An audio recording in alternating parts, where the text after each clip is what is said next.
Doom Nation, what's up? We are back with another Doomed review, and we are back in the Marvel Cinematic Yes. Universe. What's up, Doom Nation? What are we reviewing Better today? better late than never. We Yes. are reviewing Eternals, which I just saw. I was originally going to go see it a couple weeks ago, Yep. and I was hunting, and I ended up bagging a deer, and I had to cancel my tickets, and then just, life happens, and I wasn't able to see it until tonight.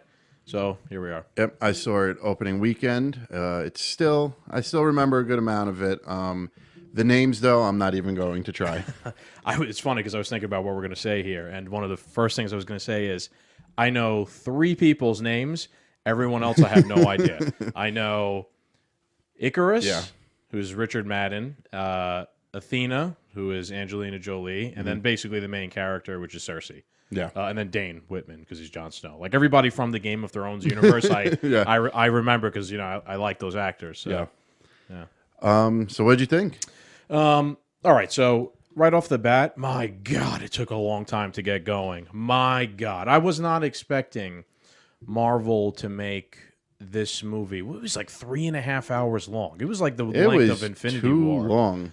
That was I mean, I didn't want to like give anybody spoilers because I literally saw it like opening night, and like when I came out and people were like, "How is it?" I was like, "I'm not gonna say." I was just like, "It's too effing I long." wasn't expecting much because you didn't come out and you're like, "Blah," like you normally are. But it took a long time to get going. I'd say about the first hour and a half was just like a carburetor engine, like warming up to get hot.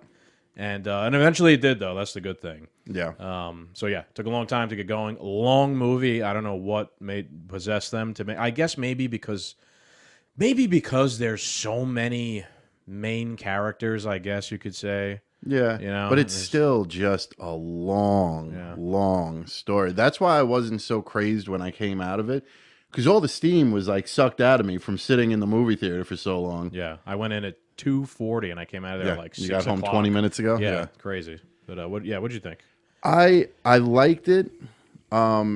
Cinematically and visually, it was great. Yeah. It like when they were back in Babylon and like they had the whole yeah, that was kingdom dope, and stuff, yeah. like that was really good.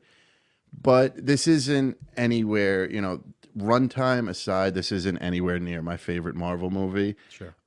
This is I felt, now I didn't know much about Eternals, excuse me, going into it. I know I usually have my history on all this stuff.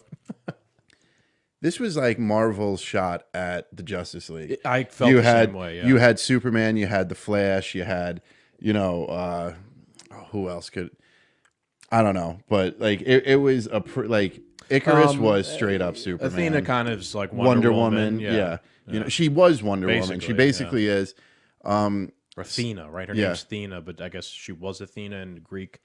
Yeah. mythology. But go ahead, keep going. So it was a shot at, making their own Justice League. The one thing I did like about it, spoiler warning. Spoiler warning for everything. We're Yes. going right into it.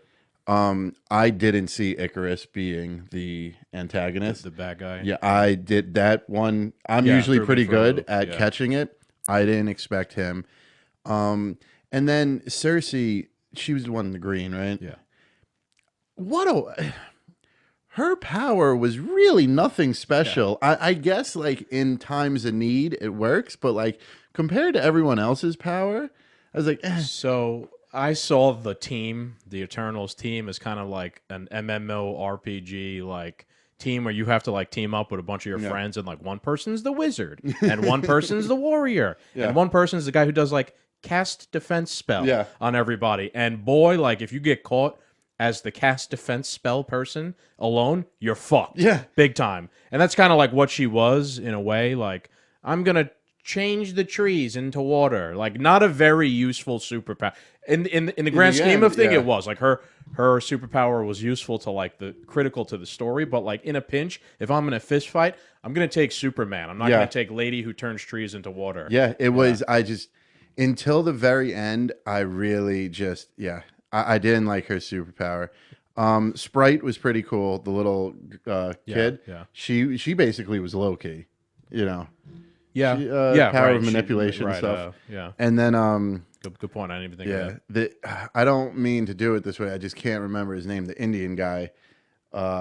Yes, I can't remember his name either. He had a I liked his whole persona. Oh yeah, it was fantastic. I liked his assistant, the voice of reason, Yeah. who like at the end of it he was like, even though it's all gonna come down, he's like, I had a pleasure serving you Yeah. guys. Like he was such a great character. But the finger guns to become, imagine like you are a god, you are a superhero, you are an eternal to help mankind create this planet. All right, cool. What's my superpower? Finger Pew pew pew pew guns. pew pew. Yeah, I know. Yeah. So yeah. I mean, each one of them. It was cool how they each kind of had their own unique power and like style. But man, like it took a while again, like I was saying before, for the movie to get going, and I felt like the opening 45 minutes was cheesy. Like the opening, like them back in time fighting the deviants was so like just cheesy. I can't explain it. It just I don't know. It didn't vibe with me. Like that Yeah. The first 45 minutes, I was just like, boy, I'm what am I getting myself into here? And it, maybe because I haven't seen it since opening weekend, but like they didn't make it super apparent in the beginning, like of what their boss or their leader Right, what's going on? was with, what was his deal and stuff, why he sent them to Earth.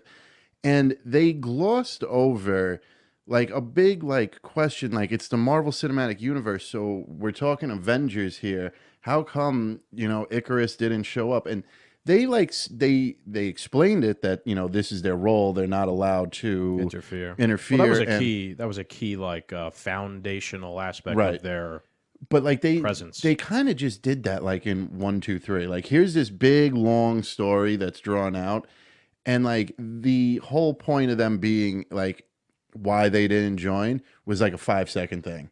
You know what I'm saying? I might be Yeah. wrong because I didn't see Yeah, it. no, I mean just it today, was. but It was. I think also that may have something to do with like this is their story. This is not the Yeah. Avengers story. They want to like step on this new but story. but Cersei fell in love deeper with the human race.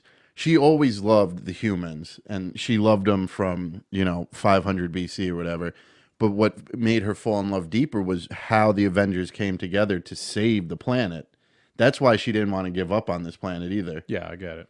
So one thing I did like, even going back to like the beginning part of the movie, was the historical kind of aspect of everything. How they went back to Babylon, which is like, I don't know, you're not as much of a history No, buff, I not think, that as far me. back at least. But I'm a history nerd, right? So I thought it was pretty cool to see Babylon, like and like the what's it called, like the hanging walls or Babylon, I think, which is basically like Baghdad, like around that area in Iraq, and I thought it was pretty cool how they went to Tenochtitlan in like basically like Mexico City, and that the was, pyramids, right, with the Mayans or whatever. Yeah, that I think I forget who it is, but it's like Montezuma, and then the Spanish basically overthrew him and took over the whole town and killed everybody. I remember reading from that in history. They chose like a lot of really cool historical times to like kind of be there and watch, and the visuals were incredible. It looked super real, Visually stunning. The Babylon, like the castle of Babylon, was famous for having like the blue walls and everything. I think Saddam Hussein tried to rebuild like the main gate back when he was in power. So that was pretty cool, and I thought it was cool how it made sense because it was kind of like their technology almost built the walls, like it was kind of imbued in the walls. Like there's some It symbology. makes Ancient Aliens explain. Yes, that yes, shit. yes. I was thinking the exact same thing.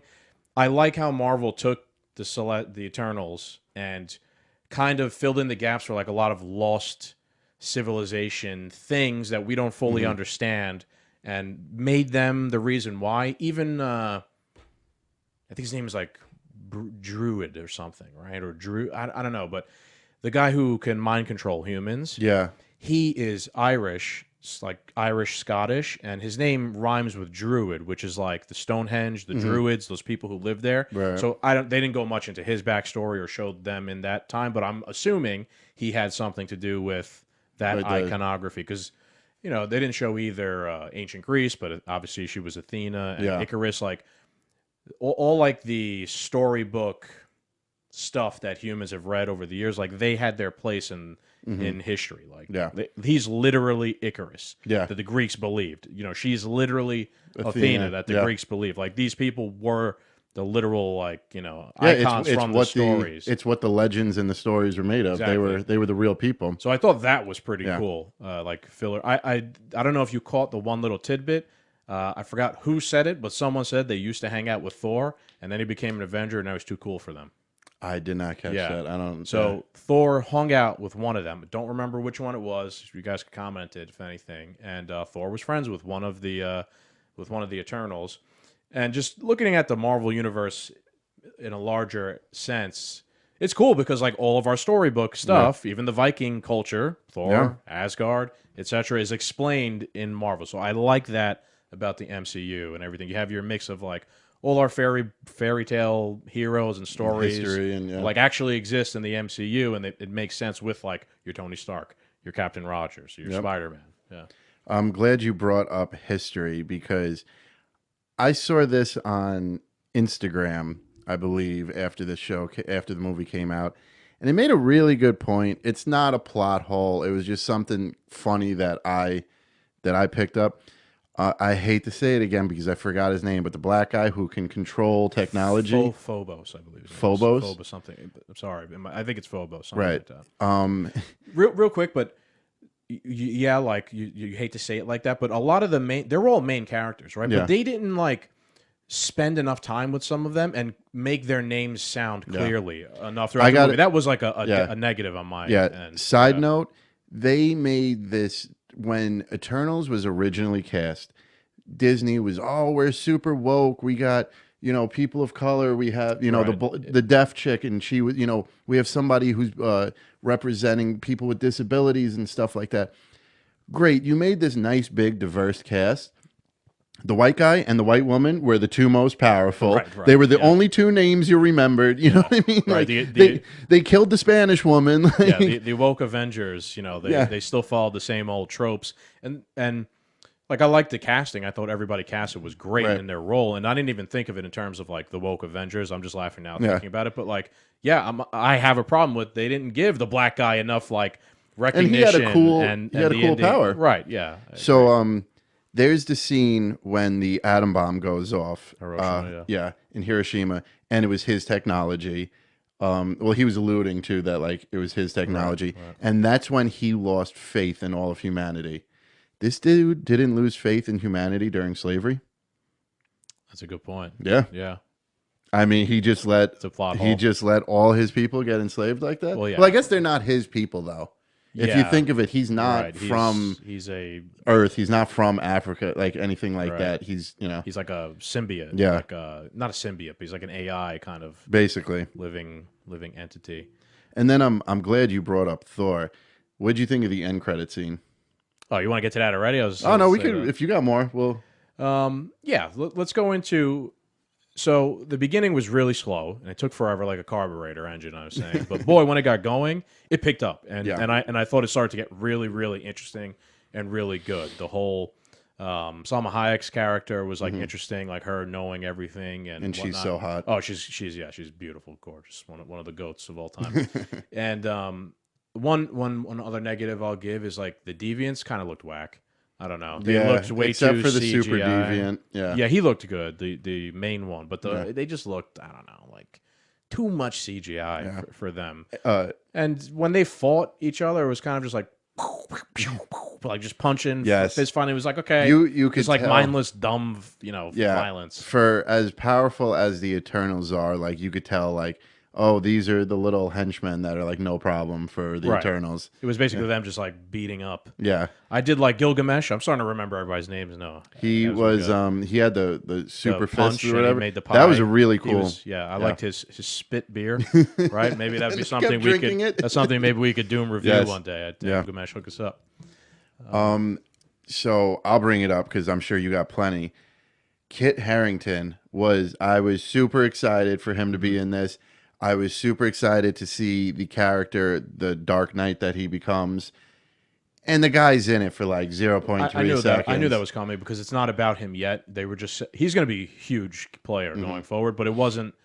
This was like planting the seed. Yeah. He's more than we think he is. He's not just some nerdy professor. Right. His family, which is interesting because again, casting phenomenal.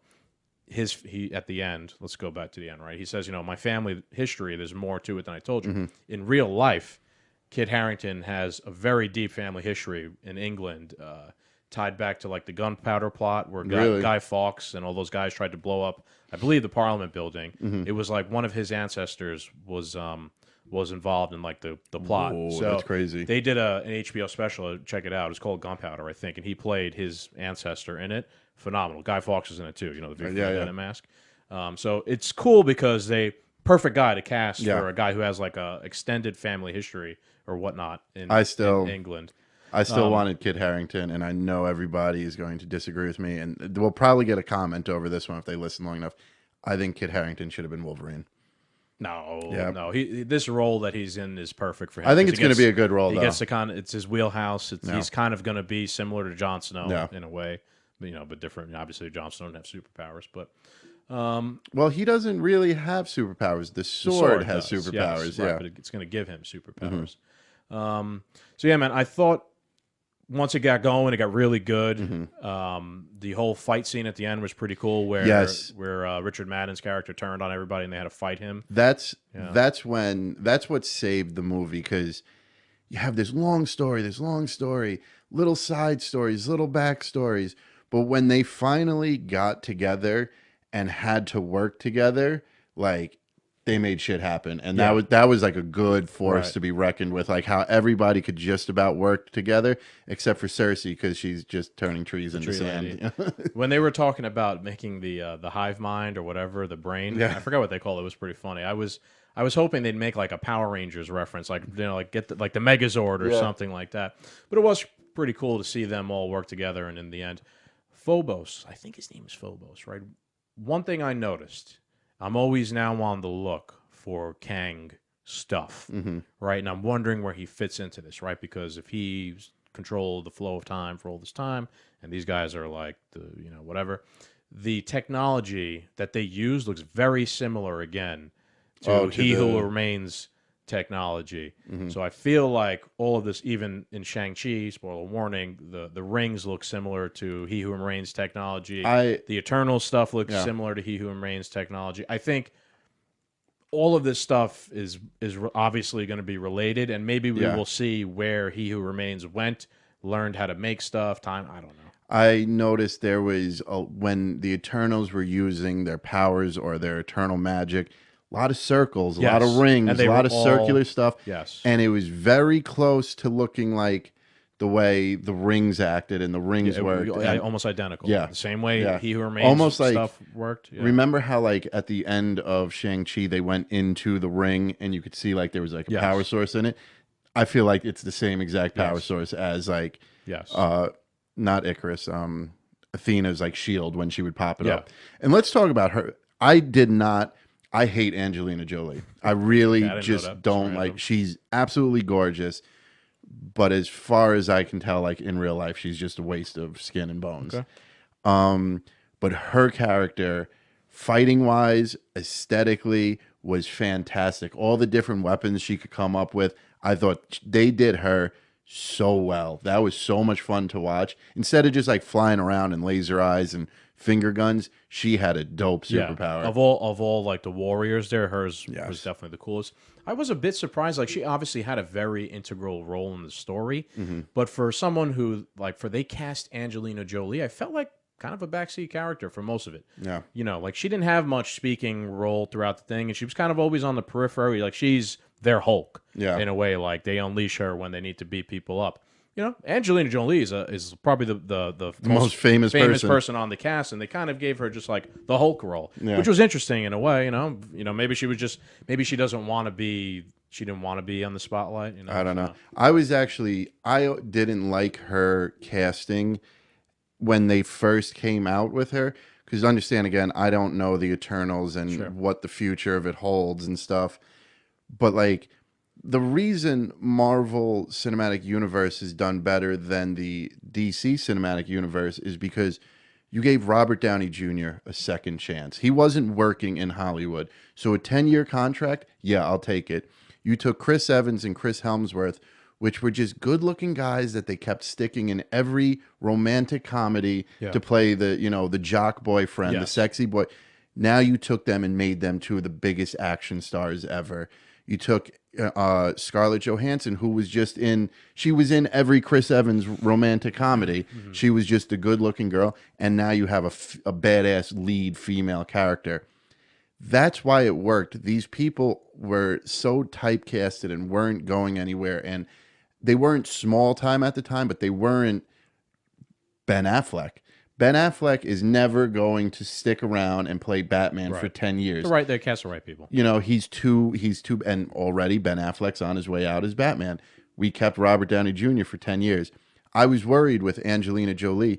She's so famous that, like, She's almost too famous. yes, Yeah. you know, if we get, if Eternals is a knockout, and it was pretty good, and she's not going to show up for the second one or the next, you know what I mean? Like, Right. I don't like Yeah. that. Like, it's been held together. We haven't recast anyone really. But if you look at it, like I was saying before, she's not really like the main An integral, focus. yeah. You know what I mean? So I think that's maybe on purpose. Like she could come in, play this really badass character. Maybe in the next movie she gets whacked. Yeah. You know, and that's We'll see.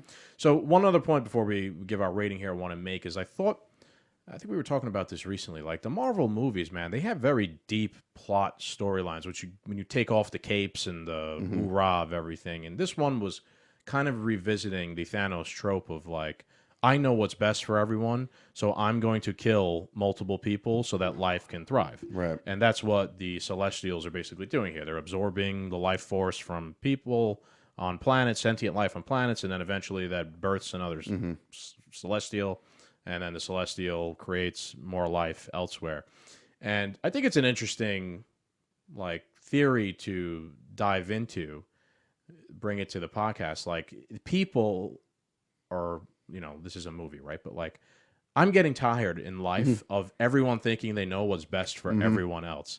So I enjoy that the movies have the right idea. It's like, well, when we don't, right? Right. Like you don't have agency over every individual sentient being's life. Like there's free will. They mention free will a lot here. So I just thought that was interesting. They kind of revisited Thanos' whole motivation, and just thinking in terms of like politically what we've been talking about lately. I think it's interesting. It's like, no, you don't have, no one person has agency over everybody or can make the decision for everybody what's best for everybody. So I like that is like a storyline that the woke, you know, like Disney, etc. The woke, they get it. You know what I mean? Oh boy. It's all right. So before we get into, you ready to give a rating? And I would say let's save the after End credits credits for that? after the rating. Yeah. Let's rate it. What do you want to give it? I'm giving it a 6, and I'm not giving it a 6 because I hated it. Kit Harington was a blip on the radar. You know, for this diverse woke cast, they still followed, you know, the white guy and the white girl. It was, the length of it, you know, took me down too long. But the end fighting, when they all worked together, you know, for a first time in a long time, I was thrown at who was the villain, you know, who was going to turn on everyone. But like also some of the characters just like, there was like, for such a long movie, there wasn't enough story for every character for me to fall in love with every character. Too many characters, hard to pull that off. So yeah, so that's why I'm not giving this like outrageous, you know, 9 out of 10 or anything. So it's a 6. Okay, yeah, I'm gonna give it a 5.5, and I knew it after the first hour and a half. I'm like, you know, this is gonna get better. I have a feeling this is gonna get better, but think of it, it's getting a 5.5 because the first hour and a half got a 0, and then the you know, then the second 2 hours got a 10. So 5.5 is where I'm landing. It was okay. That's really it. You know, That's a good way of looking at it. Like the beginning of it, other than the visual effects and the history of I like the interesting history of Earth and stuff. 0 still though. Yeah, it was cheesy. That was one of my main things going in. So let's get to the ending here, which was interesting. First off, there's 2 end credit scenes. Yes. So spoiler warning: if you didn't know that there was 2, there was 2. And the first one is they're in the ship as Angelina Jolie and everybody, and half the team left to go look for more Eternals, and they're greeted by Harry Styles. Yeah, I don't know. I don't even know who that was. Yeah. And then a gremlin. Yes. So Leslie, funny enough, didn't like it because she like just didn't like Harry Styles, and she's like, "Oh my god, he's." So first and foremost, I liked the end credit scenes. It's better than some of the other ones, but so like this is a big rip on Justice League, and here comes our Shazam. You know what I mean? Like dressed Yeah. in red, muscular guy dressed in Yeah. red, bolts of lightning. Shazam and Gimli Yeah, from The Lord of the Rings. Yeah. exactly. So when you said Thor before, I am pretty sure. I don't remember Harry Styles. What was his? Do you remember what his name No, was? I don't remember. Yeah. I think they were coming from where's Thor's home planet? Asgard? Yes, Asgard, because they showed up on the Rainbow Bridge. Oh. Yeah, but now Asgard's been obliterated by Doesn't mean it could Serta. still be obliterated, but they could have still been there. Yeah, maybe. I They don't could know. have been the I don't think Eternals so. on Maybe, Asgard. but Maybe. I mean but this is after Infinity War, which Ragnarok was Right. before. True. So I don't think so. I think that could have just been their teleportation. Right. He did say actually we teleported, that they have teleportation powers. Right. So I don't think it's, I don't know. I don't think it's the Bifrost that they were and they were using, but because they were definitely somewhere drinking too, and Asgardians That's love true. to drink. yeah, we'll see. I don't know. I don't know anything about the Eternals, so I Yeah. have no idea who this guy is or whatnot. So this is the way I saw the first end credit scene. It's like I know something's coming with Dane. Yeah. I'm just like I just want to get to what, because Dane is like my focus. I think his Mm-hmm. character is going to be great. So fuck these two guys. We get obviously to the second end second credit. end credit scene, and you see Dane trying to open up this box in his study, and he's like anxious about it, and he opens it, and you see the ebony blade, which they referenced earlier in the movie. I think they had they referenced it when they were in the ship, and they had like all that stuff. Oh, with Excalibur and Yes, stuff they like had, that. Yes. which was interesting, right? All the lost items of like history were in the ship. They kind of Yeah. like collected them, like Excalibur. They referenced the ebony blade, so that is the ebony blade, which gives Dane the power of, I think it's like The Dark Knight. or I think it's is it Dark Knight or the Black Knight? One of those. Yeah. Yeah. And he goes to pick it up, and who speaks to him? Do you know who? I know. Yeah, so do I. Yeah, who? Blade. Blade? Yeah. No, I think it's the Watcher, bro. No, it's.